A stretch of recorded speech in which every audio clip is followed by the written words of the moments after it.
and God is everywhere. Amen. Glad to see you tonight, or day, or morning. Say hello to Beijing, China. Hi, China.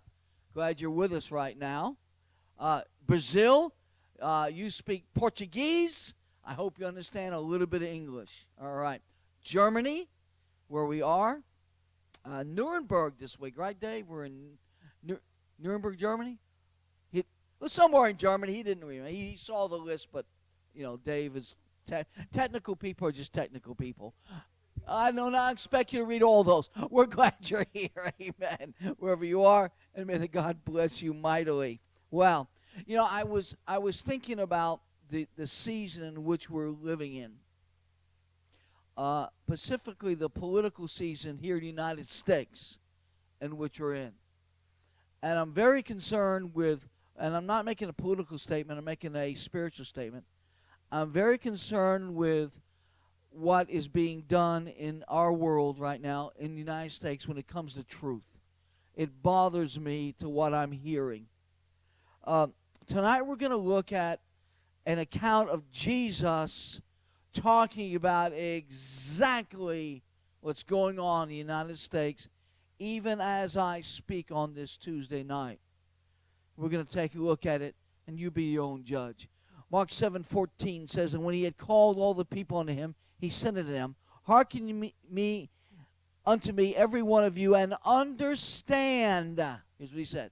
"There's nothing from without a man that entered into him that can defile him, but the things which come out of him, those are they that defile the man." He said this, "If any man have ears to hear, let him hear." Now, let's back up and get some background to understand what Jesus was saying here. Now, the Pharisees, in their philosophy, food was holy to them. And it's like this. The more holy the food was, the more holy they were. That's why they ate kosher. Right? Now, so food equals holiness. Right? I want you to grab that because that's part of the problem here. Now, food equaled holiness. Now, Jesus has been speaking, and we've been talking about and looking at what Jesus is trying to tell them and trying to give them some insight of. Now, Jesus said there's something more important than your food. Even though we know that food's important here, but I'm talking about in the context of the Pharisees, okay? Context of the Pharisees, not talking nutritional value, and no. Context of the Pharisees. Food equals holiness, a position of ritual holiness. So if you ate certain foods, you were more holy than if you didn't eat certain foods. Now, Jesus was trying to guide them into a personal understanding. That's why he said, "Hearken unto me, every one of you, and understand." That's why he said that. He said, "I want to tell you." He said that the issue here is not so much food making you holy. There's more important things to consider. Let's look at Luke 10:8. Remember, we have to go through the Gospels back and forth to get the context of this. And here's what happens. And into whatever city you enter, and they receive you, eat such things that are set before you. Now, because the Pharisees had certain attitudes toward food equals holiness, that they were very, very, very offensive in what they ate when they traveled, especially in people's houses, and that set them for them. Because what happens is, if a particular meal that was set before them, and they felt it was not holy enough for them to eat, it create tremendous problems. Okay, grab what I'm saying. All right, now, what is interesting, he's saying, okay, we got to understand some things. Food does not equal holiness. Then he goes on, then we have to go to Matthew to pick up, again, the context, 15:12. Then came his disciples and said to him, Knowest now that the Pharisees were offended after they heard this saying. Now that's really interesting. They're offended at him for saying what he said about food versus holiness, and they were willing to offend somebody else for not having the proper food. Isn't that interesting? So Jesus is offending them, and look at verse 8 of Luke 10. All right? They would offend everybody. They would put the people in their place. This food is not holy enough for me to eat. You know, when Jesus ministered to them and told them truth, they're offended by it. Incredible information. Incredible information. Now, what's interesting is that when you look at this passage 12, Matthew 15, then came the disciples and said to him, Knowest thou not the Pharisees were offended after they heard this saying? Now, the word offending is an interesting word here. It's more than just feel, it means to stumble or to cast a snare or trap. Okay? It's to cast a snare or trap. And it has another connotation that is underneath the normal definition. Okay? And that is what's really important here. It means false teacher. Now we're getting to the bottom of the matter. False teacher. With that in mind, knowest thou that the Pharisees were offended after they heard this saying? Knowing that thou Pharisees were snared after these sayings, or trapped or stumbled. Let's go one step a little deeper. Knowing thou that the Pharisees were calling you a false teacher after they heard these sayings. Now we're there. Now we're there. The Pharisees actually called him a false teacher for what he's been teaching. Now we're getting to the where the rubber meets the road, the tire, the bottom line, the root problem, the bottom link, to the bottom of the problem. Here we are.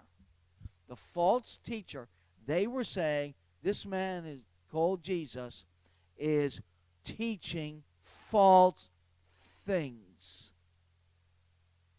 Now they have a place to travel on and travel down when it deals with destroying Jesus' life. Now they've got something. He is teaching false doctrine. Now they can put that in their spiritual catalog of things they were now angry at. And I'm going to expand this in a minute. And they will use that again and again and again and again in different contexts, in different ways, under different circumstances. He is a false teacher. Therefore, we can kill him. Now we're getting to the bottom of the matter. Verse 13. But he answered and said, Every plant which my heavenly Father has not planted shall be rooted up. What's he talking about is he's reverting back for a moment to the parable between the wheat and the tares.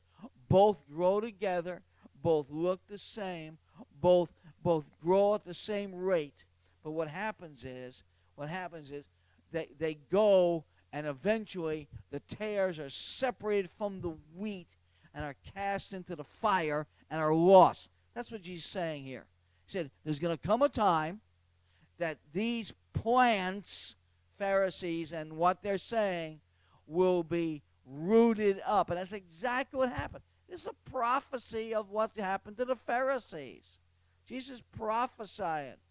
He's telling the disciples that these Pharisees are eventually going to be destroyed, and they were. They were. There's a lot of prophecies linked in all this. Verse 14. This is what he says. Let them alone. They be blind leaders of the blind leaders the blind, both shall fall into. I talked about truth as we started this teaching tonight. I talked about the world in which you live in and the truth that's being distorted unbelievably. And what we're having here is the blind being the blind, and this entire nation's going to fall in the ditch. And that bothers me tremendously. If the blind lead the blind, believe a lie and be destroyed. That's what's happening in our country right now. But it says, let them alone. Because what happens is, it's going to happen and they'll all fall in the ditch. How sad, but how true that is. When I looked at this passage this evening and I reviewed it, it reminded me of what's going on in our country right now in Philadelphia. Just call it like it is. And the falsehood that's come. I'm not calling anybody's names. The falsehood that's happening in our country and what our country's believing in. We're in dangerous territory, folks. Dangerous territory. Okay, let's look at Mark 17. And when he's entered into the house from the people, his disciples asked him concerning the parable. Technically, it wasn't a parable. Now, let's find out where they are, because location is everything, okay? Location, right? Somebody wants to put up a business, they put it in. The first thing they do is location. Okay. Now, I was entered into the house. Where is he? He's back at Simon Peter's house in Capernaum. All right? He's back at Simon Peter's house. And there's still the disciples having trouble with his teaching. How I know? You also yet without understanding. They're still struggling with what Jesus is telling them. They're still having a hard time in what Jesus was trying to say to them. They were dull of hearing. They just don't understand. Let me tell you something. The greatest asset you can ever have is understanding what God says. I mean, that's the greatest thing you ever have. Spiritual discernment and spiritual understanding is something you need in your life at a powerful maximum level. Spiritual understanding, spiritual discernment. All right? Now Jesus goes along and he says, you don't have the understanding. He asks a question. You still don't know? I mean, I've told you and you still don't know?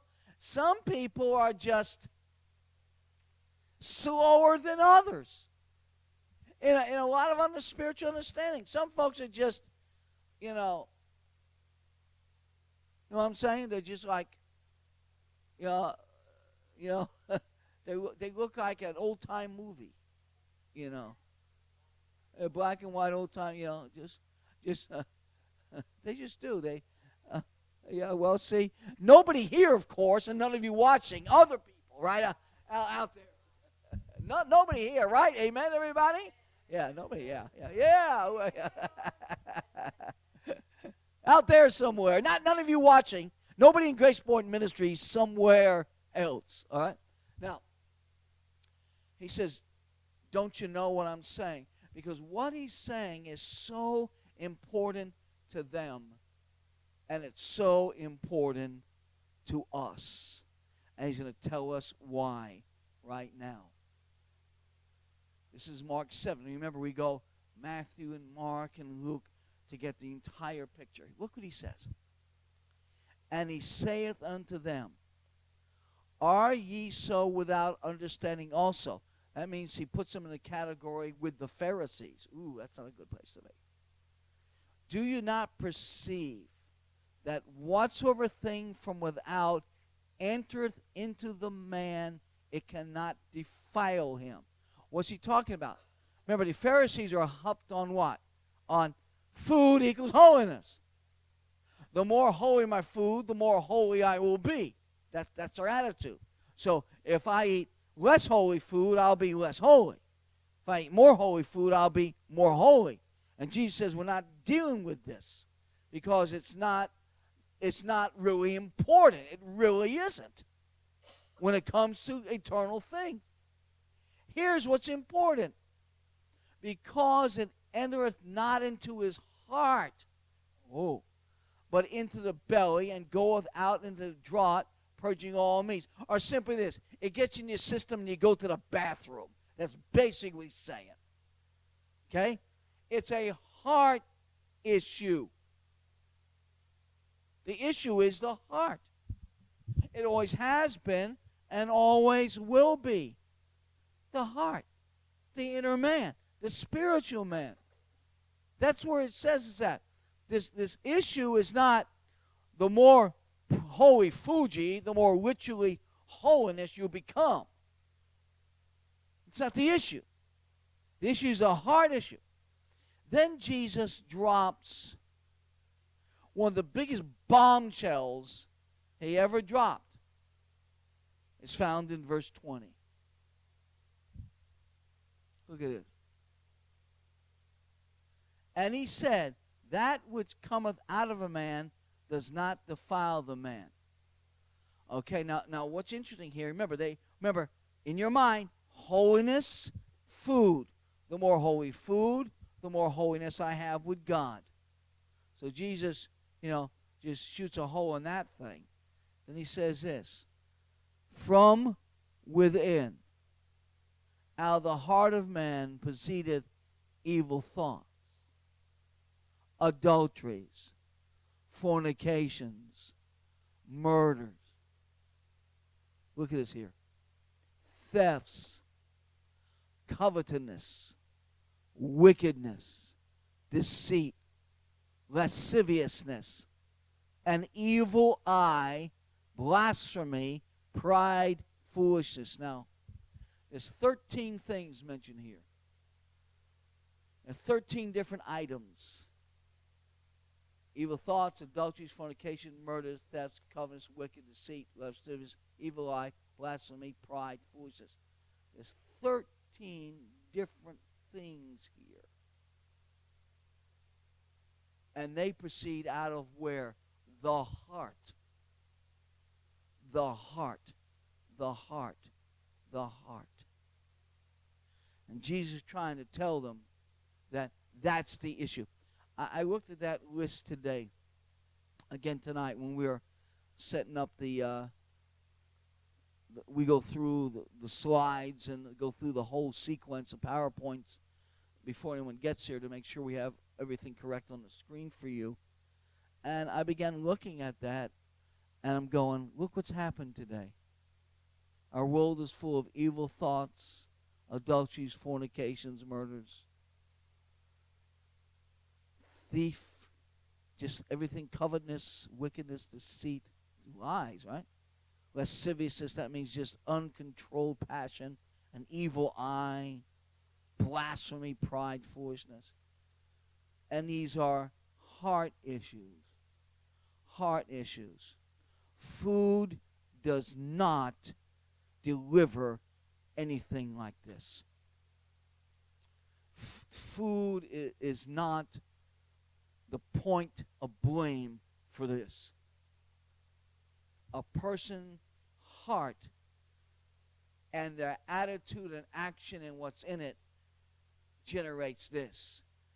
Food does not decline holiness the way they thought it did. Sin does. Food, eating more holy food in their thought, makes them more and more holy. So a little bit of holy food makes them a little bit more holy, all the way up. So they eat totally holy food in their thought, and they're holy as can be. Look at me, how holy I am. Look at the list. Look at me. That's called pride, is it not? Look how holy. See, that's what the Pharisees were. We're holy. We're holy men. That pride was all over them. Pride was all, evil thoughts. Let's kill this guy? That's not an evil thought. That's not an evil thought. See, and that's what's going. See, food passes through, sin remains. Okay? So eat the cupcake. It'll pass through you. Sin remains. And they were so interested in making sure that their diet was so perfect, their heart issue was out of control. They were more interested in not eating certain foods because it wasn't holy enough, and meanwhile, they wouldn't eat something, and on the other side, they would say all kinds of garbage.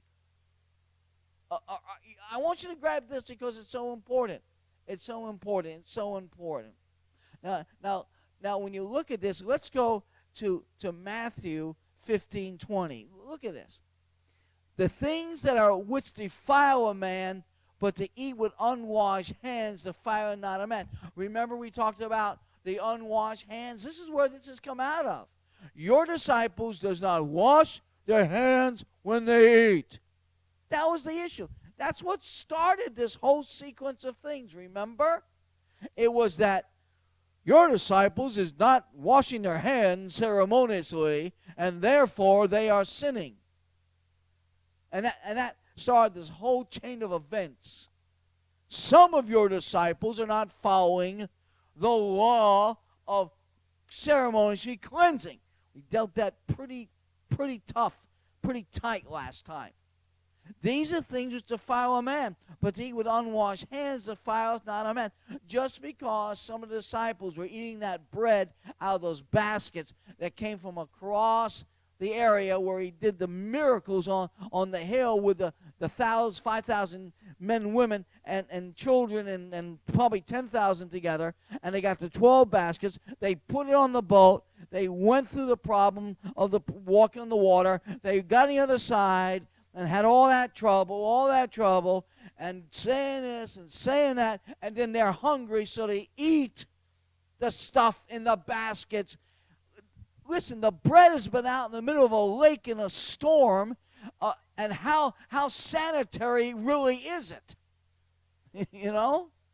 I mean, seawater was washing on it. Lake water was coming on it. Wind was blowing through the baskets. Come on. The issue was not unwashed hands. The real issue was, the powerful issue was the heart. Okay, look at 18. But those things which proceeded out of the mouth come forth from the heart, and they defile the man. It's the speech, it's the talk, it's the attitude, it's the action, it's the intent of the heart.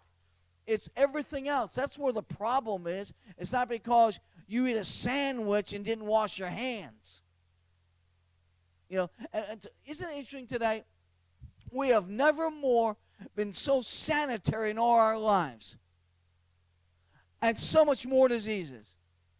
I mean, good gravy.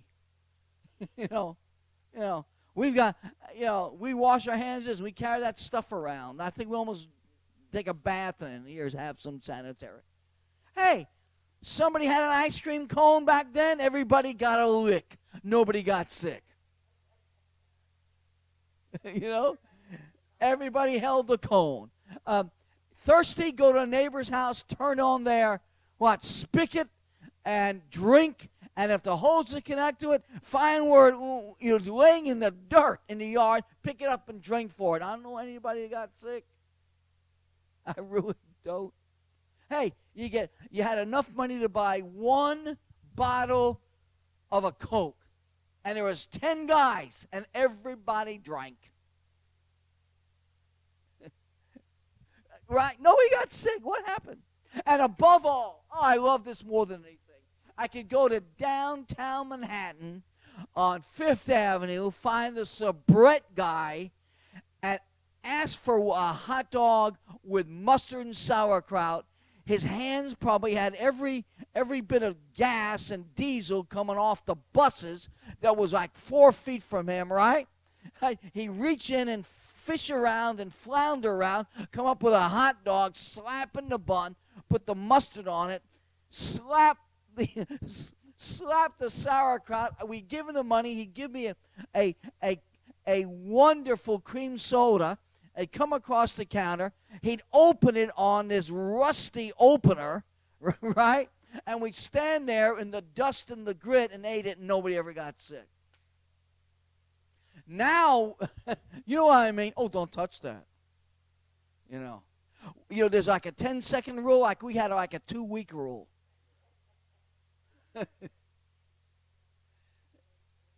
Yeah, yeah. And he made change. It's funny. Used to go to a Chinese restaurant after school, and I'd walk in and buy a egg roll, and they put it in a plastic bag, a waste paper bag, and some great mustard. I'd step outside, sit on the curb of the street, sit down on the curb, stretch my legs out. There's a car parked here and a car parked there, and all the cars are going by. I'd sit there and enjoy my egg roll. Nobody got sick. We just didn't, So when you look at Jesus, Jesus says, it's what's coming out. There's folks today that are so afraid of touching anything, but their heart is full of filth. Okay? They're so afraid to, I may come down with the whooping cough, or something, and their hearts are full of evil. Verse 34 of Matthew 12. O generation of vipers, how can you, being evil, speak good things? For out of the abundance of the heart, the mouth speaketh. The real issue, the real thing, is your talk. Now, I want to show you something that's really interesting. I began to look this up because inquiring mind, right? You know that the Jews in Jesus' time equated speech to leprosy? You know that? Because they remember a story in Numbers 12 where Miriam got on the case of Moses with her speech, and she became a leper. And the Jews of that day thought that evil speaking was an equation to leprosy. Wow. Wow. And they thought, let me put this together. There's 2 words that are in Hebrew for all you Hebrew students in the room. There's 2 words that are Hebrew that make up the word leper, L-E-P-E-R. 2 different Hebrew words. The first word means wellspring or source of evil. Wellspring or source of evil. Think of a fountain. Okay? Now, what is interesting, that when you put the wellspring or source, 1, and the word evil, 2, 1 and 2, wellspring of source and evil together, they thought this, the source from which evil springs. That's how they would view it. Pharisees in that day. The source from which evil springs. And know what? They thought the source which evil springs was the tongue. The talk. So they believed that when a person, remember what Jesus is talking about here. Let's get the context. Okay? But those things which proceed out of the mouth, Matthew 15:18, come forth from the heart, and they defile the man. Okay. Jesus, of course, knew all this.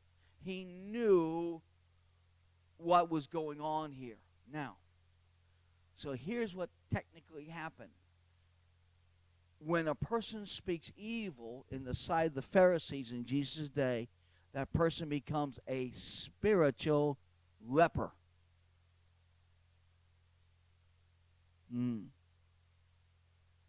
A spiritual leper. So here's the Pharisees becoming spiritual leopards. And anyone that was a leopard was immediately what? Unclean. Yeah. So they're trying to be holy by eating the food holy, and yet at the same time, where they're eating this certain foods, they're becoming spiritually unclean in the midst of their thinking of becoming ritual clean. Huh? And that's what was going on here. That's what's going on. Now, Matthew 12, I want you to show you something here. Verse 35 through verse 37. A good man out of the good treasure of the heart bringeth forth good things. An evil man out of the evil treasure bringeth forth evil things. Numbers 12 is where it was mentioned about Miriam turning into a leper, just for your reference sake. Numbers 12. Okay, now. But I speak unto you that every idle word that men shall speak, they shall give an account thereof in the day of judgment. All right, now, let's put it all together. Give me the next one, please, 37. Thank you. For by thy words thou shalt be justified, and by thy words thou shall be condemned. Okay, go back to the original 35, please. Okay, good. Now, a good man out of the good treasure heart bringing forth good things. Good man, good treasure, good things. Evil man, evil treasure, evil things. See? And this is all in your speech. For every idle word that men shall speak shall give an account. Now, we don't have time to do this. Let's go back. Let's go. Margaret, go back let's go back to where it lists the 13 things. You may have to go back. I should have put that here. I didn't. Yeah, okay, fine. Now look. I want you to think of right here, of the 13 things here, the things that are done with the speech. Evil thoughts, adulteries, fornications, murders, theft, covetousness, wickedness, deceit. That's speech. Evil eye, blasphemy, pride, foolishness. Look at the thoughts here, okay? Evil thoughts, adulteries, fornications, murders, okay, in the heart. Thefts, covetousness, wickedness, deceit. That's lies, okay? When you look at the things here, you'll notice the sins of the tongue. All these things are wrapped around the sins of the tongue. You know that? Evil thoughts come out with your speech. Adultery comes out in your speech. Fornication comes out in your speech. Murder comes out in your speech. Theft comes out in your speech. Covetousness, speech. Wickedness, speech. Deceit, definitely speech. Lasciviousness, that's just talking about evil eye, that hatred. Blasphemy. Blasphemy is what? Speech. You speak blasphemies. Pride, speech. Foolishness, speech. It's sins of the tongue. All these are sins of the tongue. All of them. All of them. And Jesus is saying to them, this is what's happening. Okay, go back to the screen we just left, please. Okay, next one, please. Good, stop. All right, now look at this. Good man, good treasure, good things. Evil man, evil treasure, evil things. Again, every idle word that men speak, they shall give an account therefore on the day of judgment. Watch your talk. Watch how you say things about things. Be careful. And I was watching the political process. I'm thinking, Lord, look at the speech here. Look what's being said. Look what's being propagated. Look, it grieved my heart. Watching a political convention for a while today almost made me cry. Not about a person said, and it hurt me. It said, we are voting for the honest lady who's going to become President of the United States. And I thought, God, I am living like I've never lived before in the very thing I'm talking about tonight. They're believing lies, and they're calling it truth. That's what Jesus is talking about here. Perfect time. I told Mark, I said, we've got a perfect time for a perfect lesson on what's going on here. Wow. Wow. Now look at Mark 7:24.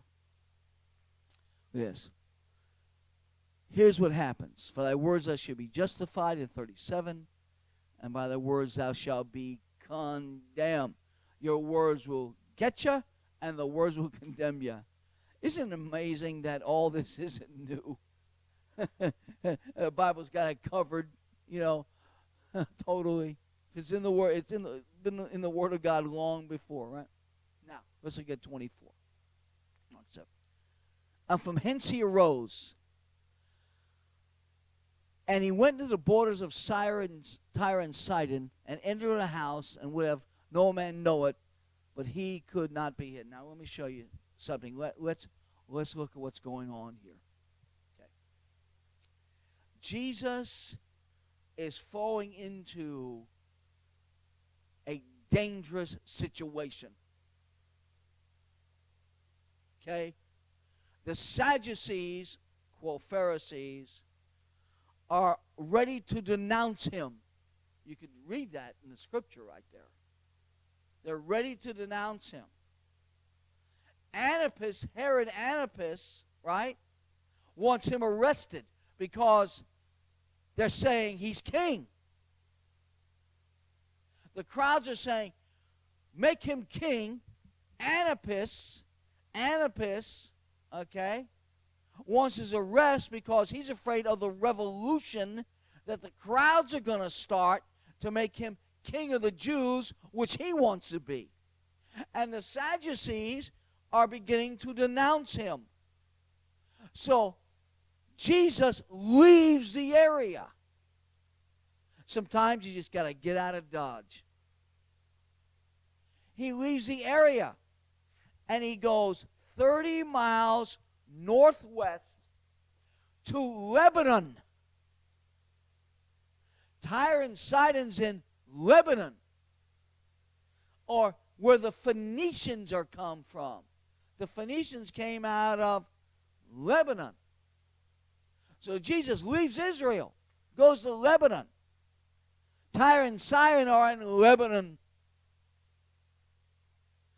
And the year of opposition is now in full swing.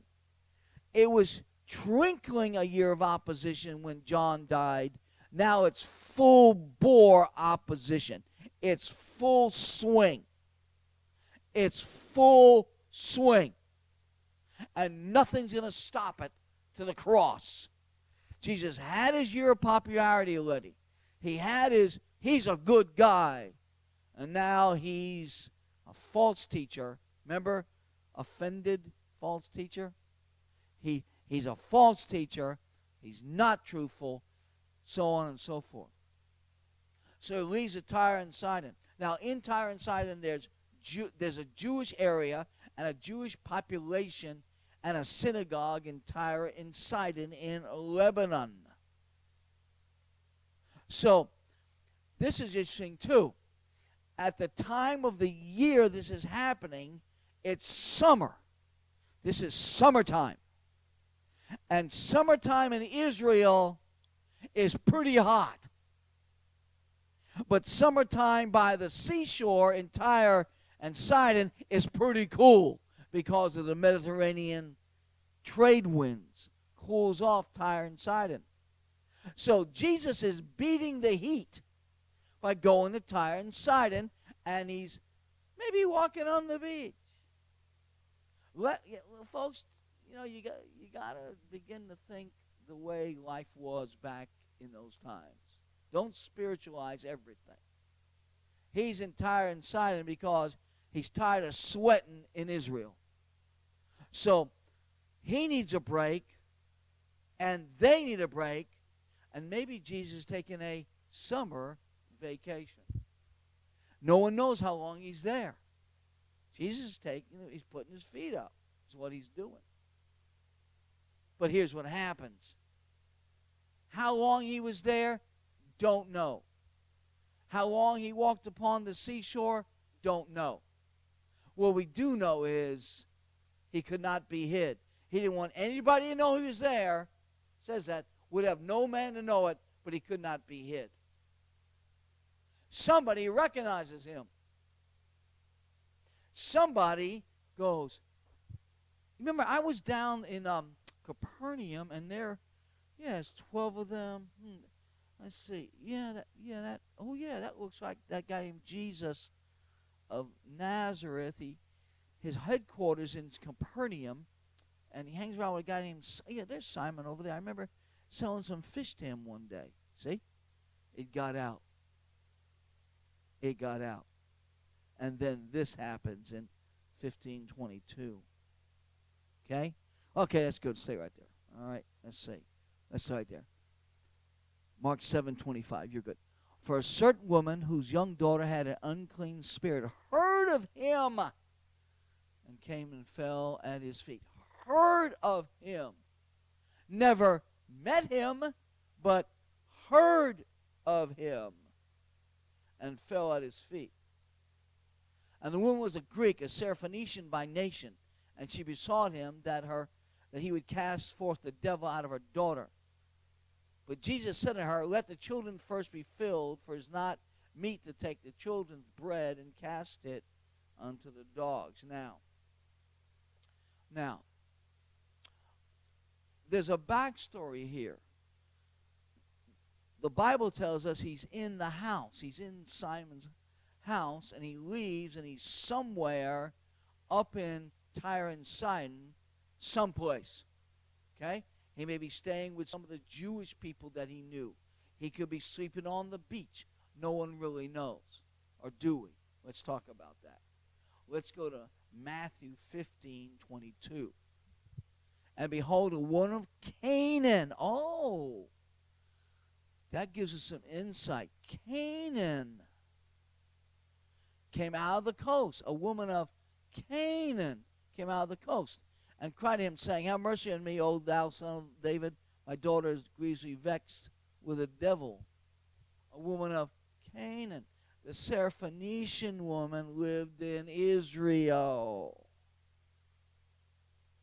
And she was Greek in Israel.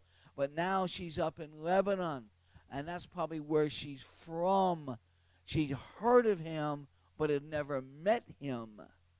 But she had a Canaan, Israel background. Put the two together. Look at this, 23. But he answered her not a word. Okay? Now, look what he said. Have mercy on me, O Lord, thou son of David. My daughter is grievously vexed with the devil. Son of David. That's a Jewish term. There's been exposure of this Syrophoenician lady that was a Greek that came from Canaan, now in Lebanon, to the Jewish culture of the son of David. Even though she never met him, she recognized him as the Messiah, which makes it all the more great.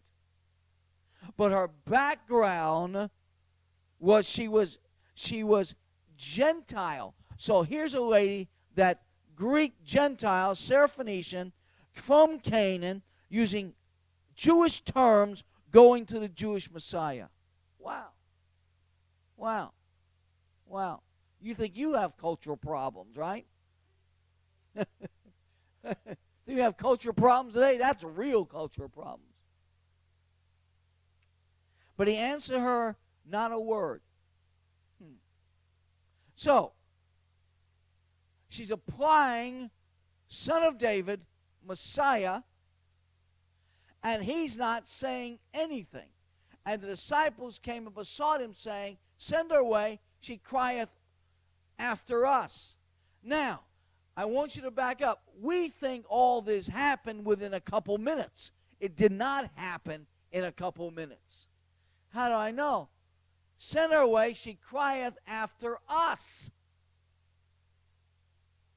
We're tired of her coming around here. Usually we say, well, this stuff just happens right now. You know, he came up and so and so and so and so. So, no. Crying after us. That means there's at times, here's what she does. She goes to them and says, listen, guys, help me to talk to him. That's what we got here. Hey, help me, John. John, please. My family's sick. My daughter's got a devil. Can you put a good word to him for me? It didn't happen all one day. We have this idea, well, bang, bang, bang. That tells you something. Here's what it tells you, that you never give up serving God.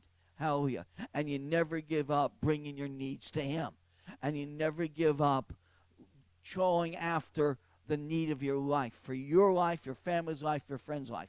You go and you go and you go and you go, and you may have to ask somebody, can you help me?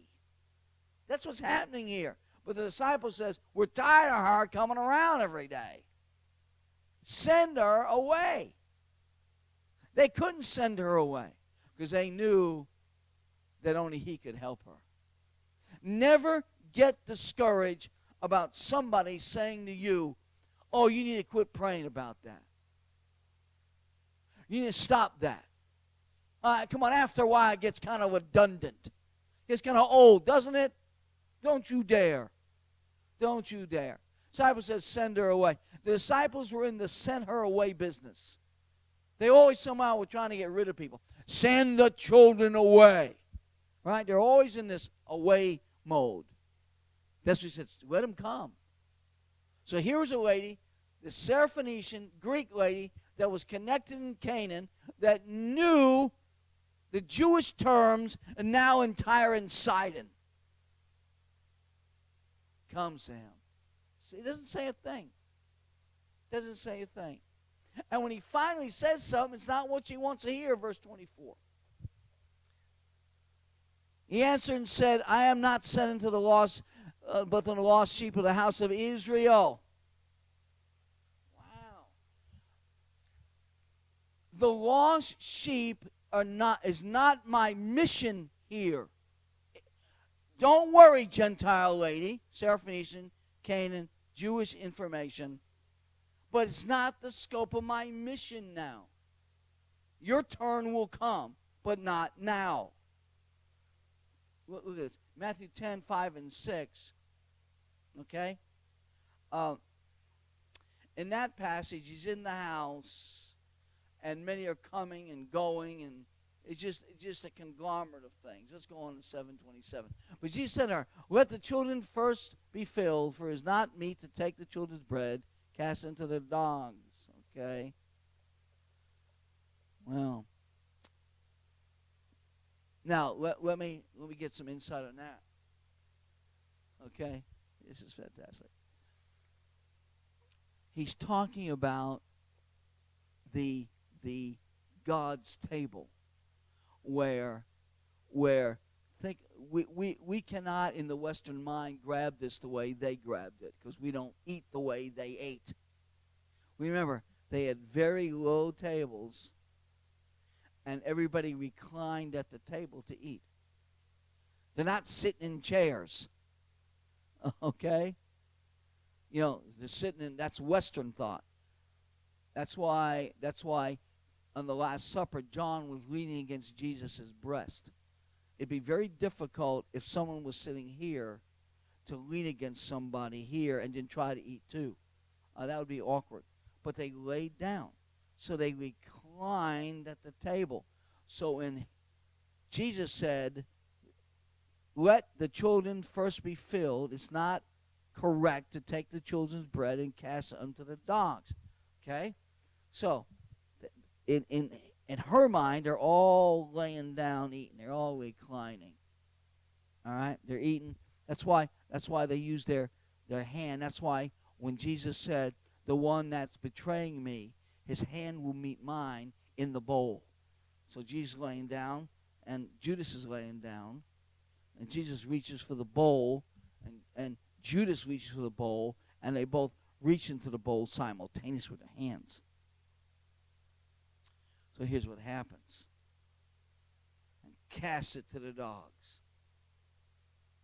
I'm not going to take the food and give it to dogs. Remember, the Syrophoenician Gentiles were considered dogs in their day. Because if you're not a Gentile, you're not a Jew, you're a dog. Not that hard to figure out. You talk about a class differentiation? Think you have trouble now? Okay, verse 28. Okay, let's go. 6th verse. Give not that which is holy unto the dogs, neither cast ye pearls before swine, lest they trample it under their feet and turn again and rend you. Okay? Don't take the holiness, cast to the dogs. 28. And she answered, said unto him, Yes, Lord. This is a famous passage. Yet the dogs under the table eat of the men children's crumbs. Here is faith and humility as its best. I still believe in you. I'm still humble you. I'm still humble in your presence. And I know eventually something's going to come off that table and I'm going to get it. Mark 7:29 says, and he said unto her, For this saying, go thy way. Notice, for this saying, go thy way. The devil's gone out of their daughter. For this saying, go your way. For what you said to me, go your way. Devil's cast out. Let's go to that now, Matthew 15:28. We're going back between the two. Jesus answered and said to her, O woman, great is thy faith. Be it unto thee even as thou wilt. Her daughter is made whole from that very hour. Faith and humility. Faith and humility. Okay? Getting a whole picture here. Mark 7:30. And when she was come to her house, she found the devil gone out, and her daughter laid upon the bed. She's well. She's well. She's whole. Now, I'm going to show you something that's really interesting. Jesus had a one-on-one like this with 3 Gentiles. One-on-one. The Syrophoenician woman that we just talked about, the centurion, and Pilate were the 3 one-on-one exchanges that Jesus had. Now, the woman had to have been a God-fearer. I want you to notice the term, God-fearer. She wasn't Jewish, but yet she had a connection to Jewishness because she knew the term. She was a Greek, Syrophoenician, Gentile. Okay? But she was a God-fearer. She knew Jewish terms. She knew Jewish terms. Son of David, called him Messiah. She knew. She stood outside waiting.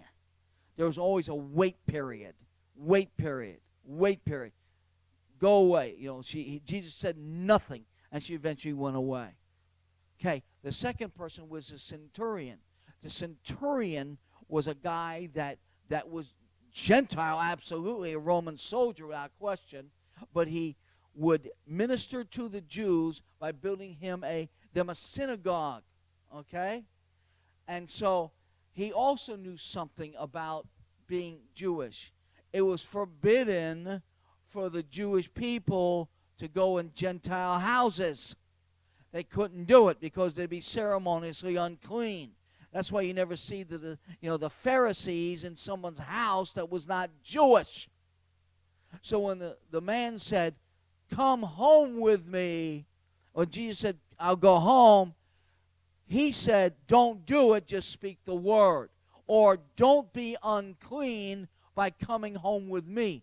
Little that he knew that everywhere Jesus went, it's instantaneously clean and holy. He was not, he didn't know that, but he did know about the law. The third person is, of course, infamous Pontius Pilate. We know all about Pilate, what he did and what he didn't do. So the 3 people that Jesus had contact with as Gentiles was a Syrophoenician woman that the devil was cast out of her daughter, the centurion that the best boy or the servant was whole, and Pontius Pilate that washed his hands of truth and would not listen to truth. And that was Jesus' experience with the Gentile nation. Next time is one of the most powerful sections of Jesus' life. We're going to talk about when Jesus said, upon this rock I will build my church. It's ahead. It's next time. Be blessed and have a great day. God bless you. Heavenly Father, thank you for your word today. We shall know the truth, and the truth shall set us free. In Jesus' name, amen. Blessings to you. Have a great day. See you next.